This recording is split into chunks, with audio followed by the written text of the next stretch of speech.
Yeah, the new 360 app is pretty cool. Obviously, it gives you a 360-degree view of the inside of the car. We had cameras hanging off the left side of the car. I think we freaked the guys out that were mounting the cameras on the car when it ran 190 miles an hour on the first lap. So I don't know how much their camera cost, but they were obviously happy with the footage, but scared to death that it was going to fly off the car. But it was fun. I always like to do things that are authentic, and I think when you drive the car at full speed and you take a real race car, that was kind of my requirement, that I wanted to do the deal, and obviously Budweiser spending the money to do something unique for the fans. So go to the Budweiser 360 app and check it out. Thank you, Kevin. And then talk about coming here to Talladega. You've won here before in a Sprint Cup race. You're a very strong restrictor plate racer. Talk about being here at Talladega this weekend. Yeah, it's one of those deals where the last few times, really the last race, I thought coming to the checkered flag, I'm like, man, we're gonna have, by the time we get to start finish line, we're gonna have a chance to win the race, and I think we were running third. Never made it off of turn 4. So it's just kind of go through cycles like that. Obviously, we won the qualifying race and the shootout this year. Points races haven't been kind to us over the last few races, but you just keep doing the same things. You try to put yourself in position, and sometimes you miss the wrecks and sometimes you don't. But I enjoy the restrictor plate style racing. Interested to see, if there's any difference from Daytona to here as to how the cars draft and drive, and obviously handling won't be that big a deal at this particular track. So we'll just go practice and see how the cars are and go from there. Thank you, Kevin. We'll start with questions. Ed Hinton has one. Then it looks like Stan is next. We got some mic holders. Raise your hand. Please limit yourself to one question, please. Thank you. Go ahead. Ed Hinton, ESPN.com, way back behind the cameras here. Kevin, it'd be hard to get 2 more different tracks than the one you just won at and this one, but still it was a win. So coming off that one, how much feel-good and confidence of the team can translate from Richmond to here? I'm glad these cameras are here so I don't have to look at you anyway. Happy. They obviously very different. I think a win is obviously a good fix for whether you've had good runs, bad runs. It gives you that instant boost, and all the guys are pumped up.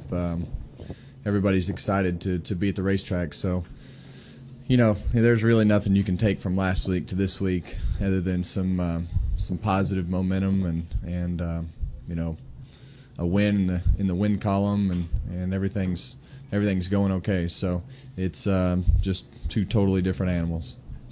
We got Stan Creekmore on deck, Marty Smith, and then Woody Kane. Hi, Kevin. Stan Creekmore with RPMTonight.com.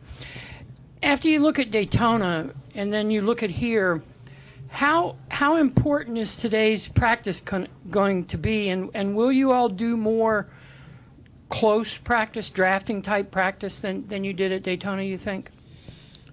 I think the weather will have more of an influence on that for tomorrow than probably anything. I think everybody's halfway convinced that today's practices will line up the cars for Sunday's race, and so I think that race in Daytona kind of eased everybody's minds, just for the fact that we've got more cars now. People have had time to build more cars. At Daytona, we were lacking some parts, and time was really the biggest thing that we lacked.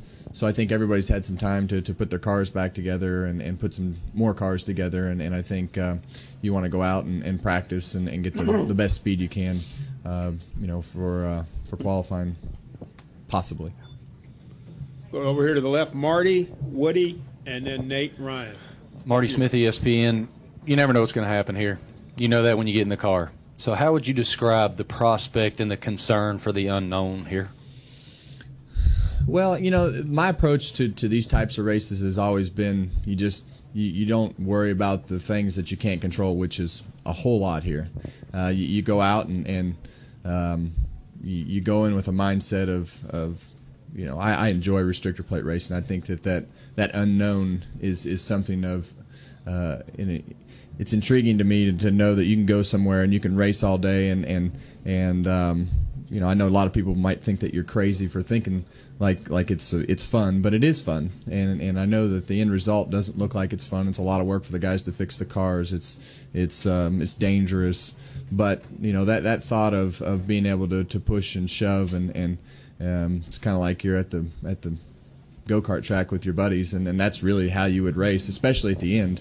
You know, you're pushing whoever's in front of you, no matter what color, what brand, what driver, who you hate, who you don't hate. You're pushing the guy in front of you to try to make the best position at the finish that you can. And you know, sometimes you push too hard, sometimes somebody else pushes too hard, you're in their mess, and you get out and go home. But you just have to have that really, for me, I've always just tried to approach it that I don't care attitude, and just do whatever you have to do to try to put yourself in position. And when you leave here, if you wreck, you can't be mad, because it's just part of the game.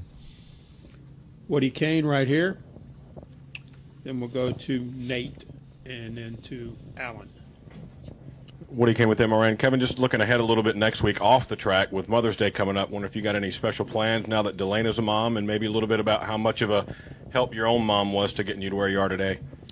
Well, my biggest plan is to not screw up Sunday on the first year. So, you know, you don't want to screw up the first Mother's Day. So, my main objective is to make sure that you have the gift pre-week, and don't forget to hand it out on Sunday. But you know, obviously my mom was, you know, she's always been there, and always been supportive of everything that I do, and so that is obviously something that you don't want to forget as well. But you want to make sure that you don't forget them on either front.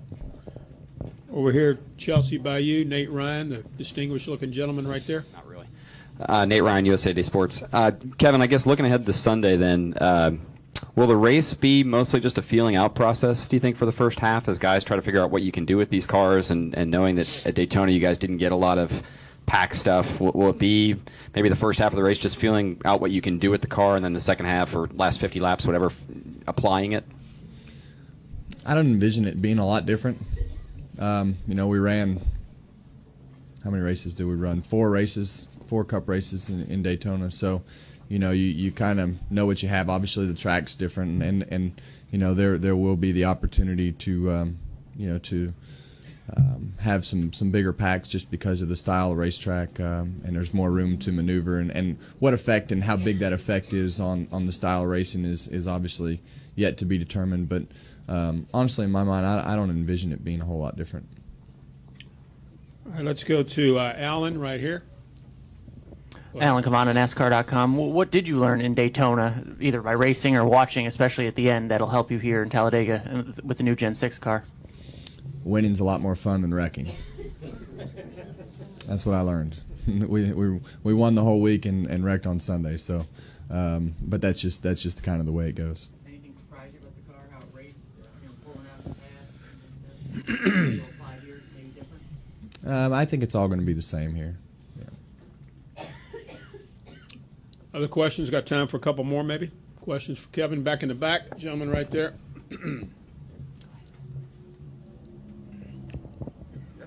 Yes, sir. Hi, Jorge Kecklin, Fox Deportes. We're doing this in Spanish for all the U.S. Latino community. On the Gen 6 car, if you had the chance, what tweaks would you do to it in terms of aerial packaging to make it either more competitive or better? What would you ask for? Well, I think the car's been very competitive as we've gone through the weeks. I think you know, obviously this will be our second event that we've had with the super speedway stuff. So you know, it's easier to get a gauge on the downforce stuff when you're racing it every week. But I think, you know, we've had several really good races and finishes. So man, I got out of owning cars and trucks and all those things and trying to play the politics of it all, and I've learned to just drive the things and let them figure out the rules, and we'll adapt to them the best we can. Question here on the front row, and then we'll end with Nate. Right here to your left, Kevin. Roger Holtzclaw, Speedway Media. You had Bell Helicopter on the car last week at Richmond, and there's been a couple other times you've had some of the Textron brands. Going forward the rest of the season, is Bell Helicopter going to be on the car anymore? Yeah, we had Bad Boy Buggies on the week before at Kansas. Bell Helicopter was on last week, and Cessna is a partner of ours throughout the whole season, and I know that Bad Boy Buggies will be back on the car in the Nationwide Series as we go through the year. Final question. Nate has another one right there. Chelsea, thank you. You seem to have such a good attitude about this place, and that can't control things that are beyond your control. How much would you attribute maybe your success to just that philosophy and knowing that you come in here looking forward to it, where a lot of other guys don't? I'm sure some of it is talent, but can you assign some of it just to pure attitude that you like being here? Well, I think it's you see a lot of guys drive themselves crazy about having to come to Talladega and complaining about what they think is right or what they think is wrong. It's just a race. It really is. And, you know what's going to happen coming into the race. I've been through a lot of different styles of race here. I've run races with no cautions here. I've run one race with no caution here back in the day. And you've run races that are caution-filled and wrecks all over the place, and wreck on the first lap, last lap, middle laps. You just never really know what to expect. So you just... I think that that mindset is kind of an RCR mindset that was installed in the beginning of when I started the restrictor plate racings, and I think that they've obviously, Richard's never been one to really get on you about having wrecked cars at the speedways. He knows the deal. He's raced the cars, and he knows the position that you get put in as a driver. And you just have to go for it. I mean, that's just you have to be smart about it, but you have to be in position at the end of the race, and you have to take some chances, and sometimes those chances pay off and sometimes they don't, and sometimes you have absolutely nothing to do with what happens and you're in the wrong place at the wrong time. And the other side of that is you can drive through the biggest wreck in the world and not have a scratch on your car. So it's definitely better to have a good mindset about it, and not let yourself just completely get torn up about what you would change and how you would change it. This is a part of NASCAR racing and has been for a long time, and you might as well just enjoy it.